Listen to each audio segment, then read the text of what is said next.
La suite du 14-15, merci de nous rejoindre. C'est maintenant l'heure du grand entretien. Bonjour Mathias Inbar. Bonjour. Merci d'avoir accepté notre invitation cet après-midi. Vous êtes journaliste à i24 News, spécialisé sur les questions militaires. On vous doit l'excellent magazine hebdomadaire Défense.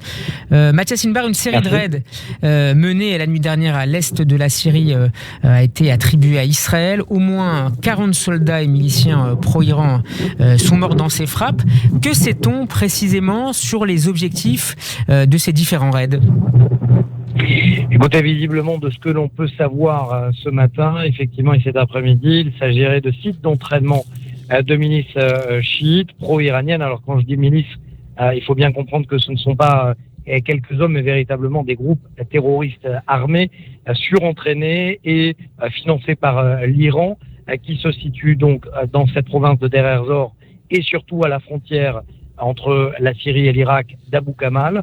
Donc des sites d'entraînement, mais surtout des stocks d'armes et de missiles capables d'être tirés à tout moment par l'Iran et déclenchés par l'Iran en cas de conflit ouvert entre Israël et le Hezbollah ou entre Israël et l'Iran. Mathias Inbar, est-ce qu'il faut s'intéresser de plus près à la temporalité de ces frappes à quelques jours du départ de Donald Trump et de l'investiture de Joe Biden à la Maison-Blanche ? C'est exactement ce que veut absolument faire passer comme message l'Iran. Dans la stratégie iranienne, l'Iran a accéléré ses transferts d'armes et d'armements lourds dans cette province d'Abu Kamal. Et l'Iran veut, si vous voulez, faire comprendre au monde que Israël frappe et se sert de la fin du mandat de Donald Trump et de l'arrivée de Joe Biden pour accélérer ses frappes. Or, si l'on analyse non pas de manière communicative, comme le voudrait l'Iran, mais véritablement de manière stratégique, c'est l'Iran qui a accéléré ses mouvements de troupes et mouvements d'armement lourd.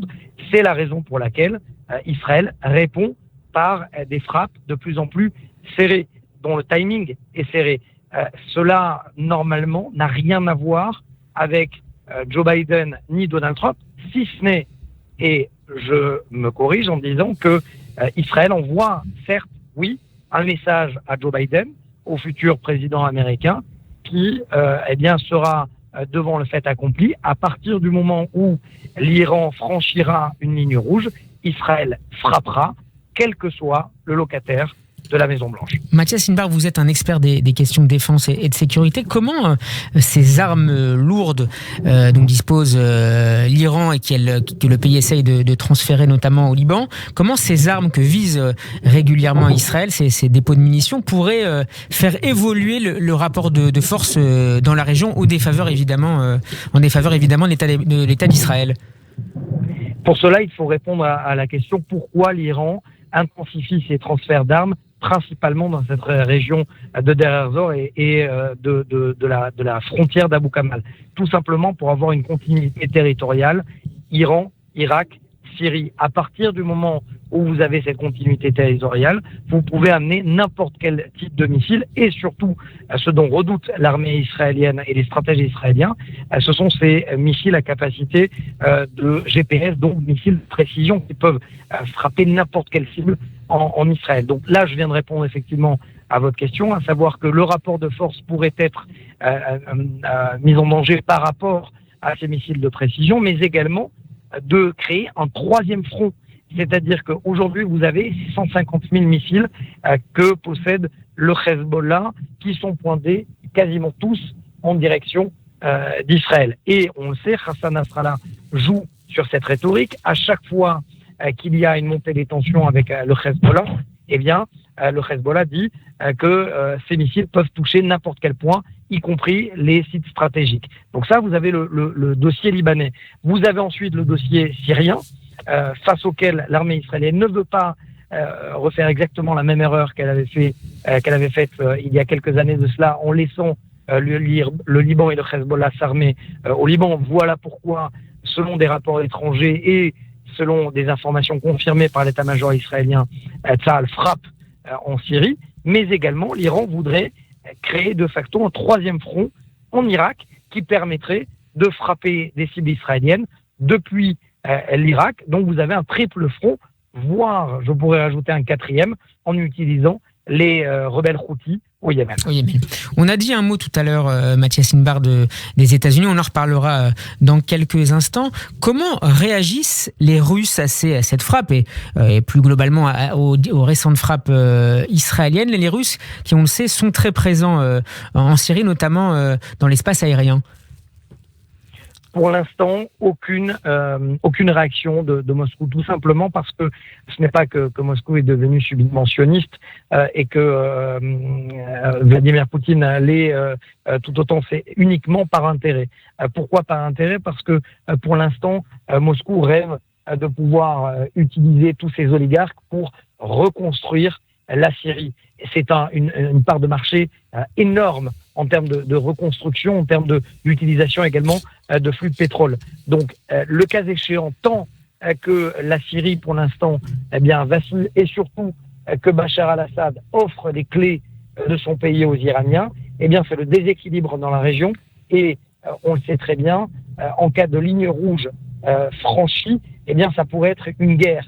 Et Vladimir Poutine ne veut pas d'une guerre en Syrie parce qu'il voudrait, comme je l'ai expliqué à l'instant, reconstruire tout simplement ex nihilo à partir de zéro la Syrie. Donc pour l'instant, il y a des accords très clairs avec l'état-major militaire russe, n'en déplaise effectivement à Sergueï Lavrov, le chef le ministre des Affaires étrangères russe, et Sergueï Shoigu, le ministre de la Défense russe, qui sont peut-être plus pro-arabes, traditionnellement parlant, que Vladimir Poutine. Mais pour l'instant, Vladimir Poutine est le chef du Kremlin. Et pour Vladimir Poutine, il vaut mieux travailler par intérêt et permettre à Israël, de manière tacite, d'opérer, encore une fois, soit de manière confirmée, soit selon des rapports étrangers, en Syrie, contre la base arrière militaire de l'Iran. Est-ce que Vladimir Poutine a également intérêt à limiter l'influence militaire, mais aussi économique dans un pays, la Syrie, qui est à reconstruire et qui va permettre, vous le disiez à l'instant, de développer des marchés pour les investisseurs russes?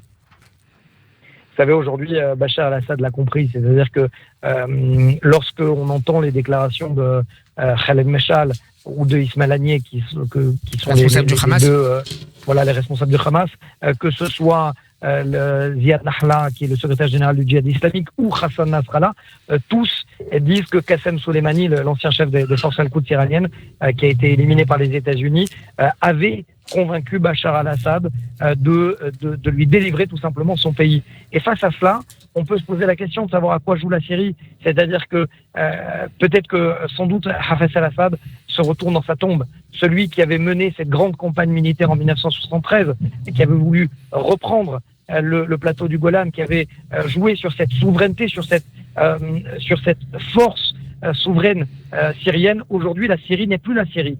Et la Syrie ne contrôle absolument plus rien. La Syrie a été offerte aux mains des Iraniens. Donc, face à cela, et des Russes, d'ailleurs, au passage. Donc aujourd'hui, la grande puissance, c'est la Russie. Et face à cela, Vladimir Poutine n'a pas intérêt à laisser faire tout simplement l'Iran et à contrecarrer. Oui, Vladimir Poutine s'est servi de l'Iran face à Daesh. Oui, les hommes du Hezbollah ont clairement agi sur le sol syrien. Mais à partir de ce moment-là, Vladimir Poutine veut avancer, ce que ne veut pas, bien évidemment, l'Iran, qui cherche d'abord à déséquilibrer la région plutôt qu'avancer ses pions. Comme souvent, Mathias Inbar, les autorités politiques et militaires israéliennes n'ont pas commenté ces frappes en Syrie, mais tout à l'heure, plusieurs membres du gouvernement israélien ont mis en garde néanmoins l'Iran contre toute agression. Comment expliquez-vous ces sorties ?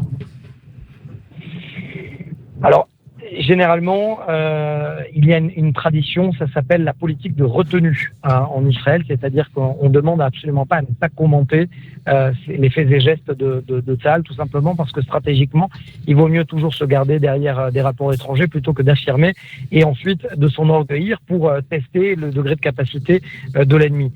Face à cela, effectivement, malheureusement, la génération 2.0 et la guerre de communication sur Twitter fait que certains ministres peuvent s'enorgueillir, voire le Premier ministre lui-même qui n'a pas manqué ces dernières années de pouvoir l'affirmer, ou alors de l'indiquer plus exactement. Là aujourd'hui, de manière officielle, si certains ministres le sous-entendent, il n'y a pas de confirmation officielle ni de l'armée israélienne ni du Premier ministre. Il faut le savoir aujourd'hui. Il y a, encore une fois, je me répète, mais c'est très important. Le Premier ministre a fixé une ligne rouge depuis 2011, depuis la guerre interne en Syrie. À chaque fois que cette ligne rouge sera franchie, c'est-à-dire le transfert d'armes lourdes en direction de la Syrie, dont le point final est le Liban et le Hezbollah, ou qu'il y a une présence d'agents des gardiens de la Révolution sur le sol syrien à proximité de la frontière du Golan syrien, eh bien, il y aura une frappe. Ça a été clairement énoncé. Donc, à partir du moment où il y a une frappe, eh bien, il y a deux solutions. Soit ce sont les Américains qui frappent, soit ce sont les Israéliens par élimination directe. En l'occurrence, là, aujourd'hui, selon d'ailleurs nos confrères d'AP, eh bien, les frappes très élargies de cette nuit auraient été menées d'ailleurs grâce à des renseignements américains. Des renseignements américains, exactement. Merci beaucoup Mathias Inbar d'avoir été mon invité. Je rappelle que vous êtes journaliste à i24 News, présentateur du magazine Défense. Bel après-midi à vous et à bientôt sur Radio J. À très bientôt, merci à vous.